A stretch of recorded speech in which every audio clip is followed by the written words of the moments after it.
Nag-abot sa presinto sa Police Station 10 ang mga reklamante og usa ka 18 anyos nga lalaki nga napasanginlan sa pagpanguha og duha ka cellphone sa Purok Bayanihan, Barangay Kalumpang, Jensan. Ang batan-on giila nga si alias Bibi, residente sa Purok Saig, San Hisgutang Barangay. Sumala ni Renato, nakita nila duol sa ilahang panimalay ang batan-on og ila kining gidudahan nga maoy mikuha sa cellphone sa iyang mga anak nga nawala alas 2 pasado sa kadlawon sa Abril 23.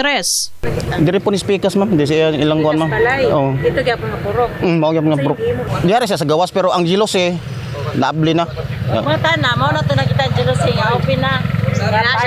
Na siya dito. Kadlawo na maguto siya nahitabo. Pag mata sa kong manghud ba, tingala siya nga, iyang cellphone, gipangita niya. Tingala siya nga, asang cellphone niya. Pagtanaw niya sa mong pultahan, wala na yung mga lock. Pagtanaw naman sa cellphone, wala na mo mga cellphone. Gikawat Sa bahin sab ni Bibi, wala niya gikuha ang mga cellphone ug igo lang matud pa siya nga nanginhas daplin sa baybay. Kanang kuan, nagkuan lang kuan, tindog-tindog niya akong gipasanginlan do. Abot lang, mukuan tami, manginas mo tami ko.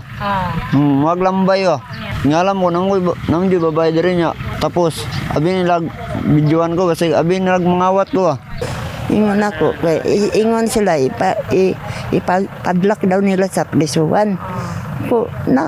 Kung nakita ninyo ang cellphone nga nasi ang kamot, kana, makuha na ninyo. Nagtuo usab ang chairman sa Purok Bayanihan nga si Bibi nalambigit sa mga grupo sa kabatan-unan nga natala na sa pagpangawat sa ilahang lugar. Nagpahimangno kini sa mga residente nga dili magkumpiyansa ug kanunay magmatngon sa palibot aron dili mabiktima sa mga kawatan. Siya man gyud ang gitudlo kay kani nga bata kawatan man ni notid na gyud ni sila nga gapanaka og balay.